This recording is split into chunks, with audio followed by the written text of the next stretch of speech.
Roses are red, 2000s reboots are blue, the minor's on the loose, and this is Double Issues. With me, Kat. My Bloody Valentine differentiates itself from other slashers of the era by focusing on a working-class town and following characters with little chance at a brighter future. It still follows all the classic tropes, however, complete with gory kills, a masked killer, and some boobs, though not nearly as much as there is in the remake. Writers of the 1981 original and the 2009 remake had plans to further their stories beyond where we left the characters off when the credits rolled. And that's what I'll be diving into today, since Valentine's Day is around the corner, and my only plans are Yellow Jacket Season 3 premiering, if you can imagine. So let's take the minecart down to Unmade Sequel Town. All of the information on the sequels comes from Bloody Disgusting's Phantom Limb interviews. With the release of Halloween in 1978 and Friday the 13th in 1980, slasher movies had proven themselves to be low-budget, high box office features that were sure to draw in horror crowds. Holiday-themed horror from Black Christmas and Halloween paved an obvious path for a holiday-themed slasher, complete with a very fast turnaround time to meet that predetermined release date for the movie, since it was filmed in the fall of 1980 and released in February of 81. The town of Valentine Bluffs is home to a rural mining community who, despite their tough hand, have a lot of heart. Well, until those hearts are cut out and put into cute little heart-shaped boxes, which leaves the town in debt to their priceless advice. Wait, no, that's the Nirvana song. But here's what actually happened.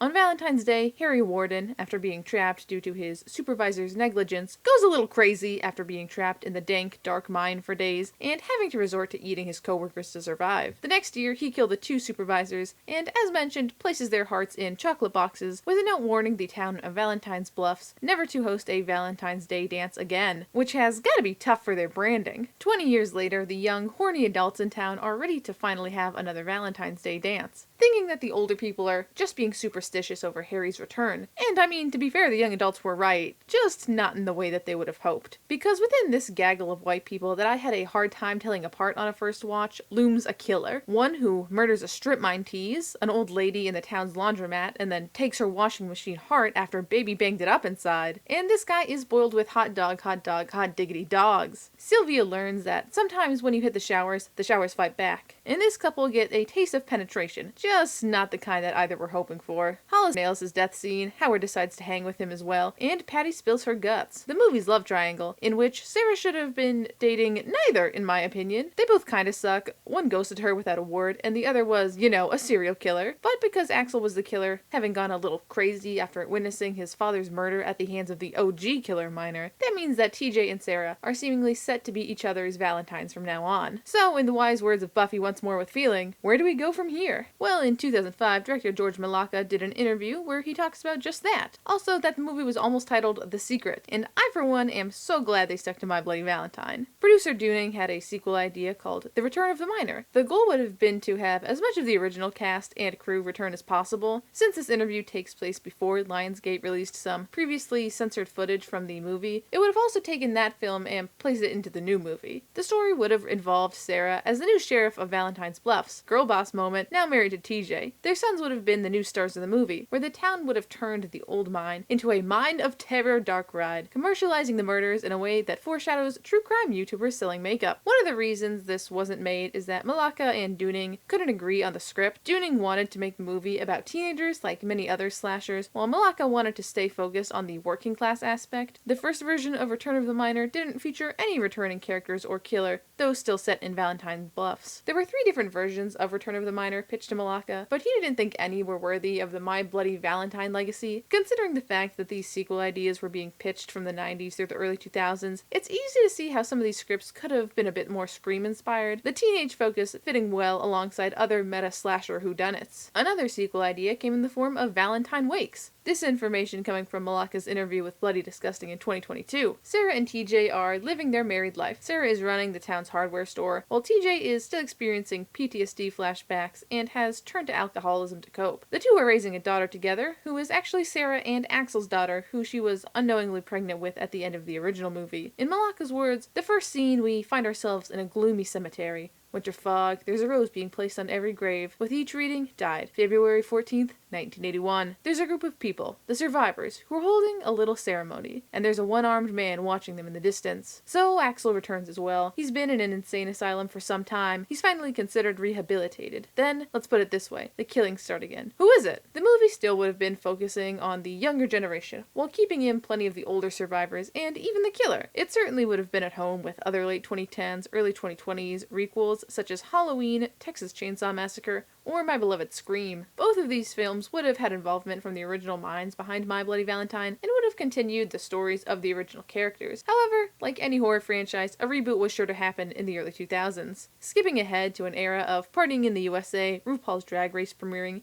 and Obama being sworn in as President of the United States. Fitting, since this is much less Canadian than the original, My Bloody Valentine 3D set out to put a new spin on the slasher classic, following the footsteps of Texas Chainsaw Massacre, Black Xmas, and My Beloved Friday the 13th reboot, alongside plenty of others. We still keep in the love triangle and killer minor, but we've moved away from Valentine Bluffs and into the little town of Harmony instead. A little less on the nose, I suppose. Harry Warden not only goes after the mine, but also just like an entire wing of the hospital he had been admitted to in the aftermath of his cave-in, and a bunch of teens who decided to party it up in the very mine he was once trapped in. Yet slightly more distinct young adults, including Tom Hanniger, who's played by Jensen Ackles, who's most well known for playing Jason Todd in Batman Under the Red Hood. Why? I'm not talking about killing Penguin, or Scarecrow, or Dent. I'm talking about him. Just him. And doing it because he took me away from you. Sorry, I've just seen that movie like 20 times. Ackles is also in a Scooby-Doo crossover or something. This movie takes place only 10 years after Harry Warden's original murders, and sees Axel and Sarah married, though definitely not happily. Tom Hanniger is looking to sell the mine, which would kill the town's economy and makes everybody pretty reasonably upset with him. This lady is also naked for just like the longest time in this movie, but I was glad to learn that it was actually Betsy Rue's idea to be naked for the entirety of the scene, as she was originally wrapped in a bedsheet after the sex. It still goes on for a while regardless.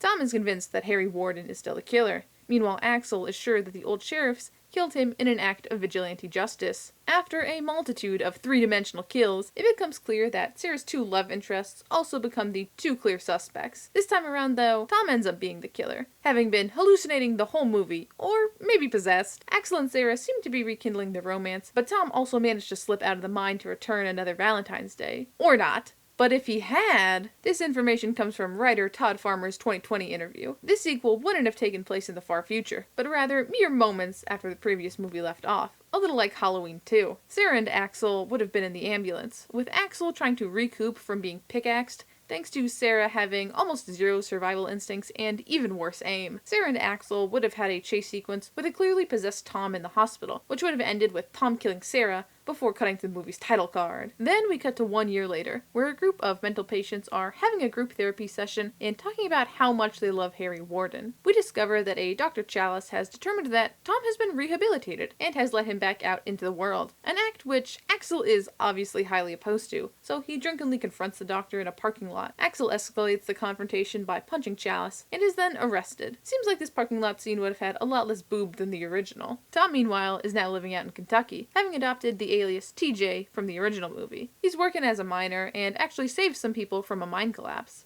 though he's still clearly struggling with the part of him that wants to turn into Harry Warden and kill everybody around him. A struggle which he loses when he grabs a pickaxe off the wall of the bar he was at and kills a group of miners who were belligerent him. Then, Tom goes to the insane asylum to free the Harry Warden fan club like this was Arkham Asylum. From there, our heroes would have had to try and take down the freed inmates and take down the miner once more. Despite Farmer's clear interest in making a sequel and the film's box office success, it seems like Lionsgate was never interested in making a sequel. Farmer even said that he'd been willing to do a handful of sequels and make My Bloody Valentine a regular franchise like Chucky or Saw. Last year, it was announced that Blumhouse was working on a new My Bloody Valentine movie in May of 2024. But as of now, we've learned literally nothing about what this movie could be or who would be involved in the project, including whether it would be a requel or yet another reboot. However, if you're truly yearning for more My Bloody Valentine content, there is a 4-part comic book series based on the original movie from American Mythology Press, a publisher that specializes in licensed comic books. The series is titled Valentine Bluffs Massacre, and written by S.A. Czech, who has written other licensed comics like Three Stooges and Casper, and James Skohorik, who has written other licensed horror comics like Fright Night and Freddy vs. Jason vs. Ash. The art is by Andre Akari,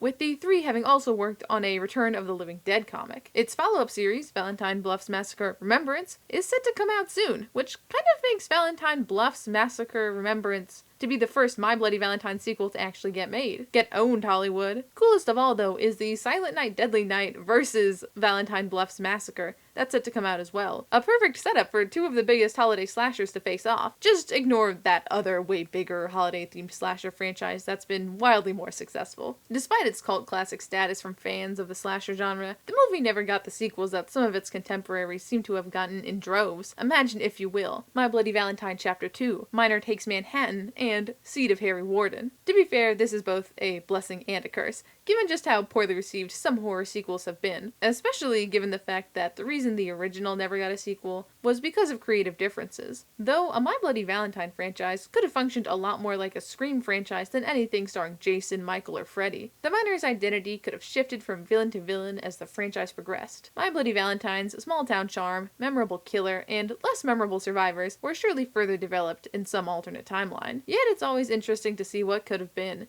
Even with only 2 movies under its belt, My Bloody Valentine has earned itself a board game, trading cards, action figures, and one of the funniest mugs I've ever seen. Nothing can keep a good bad guy down.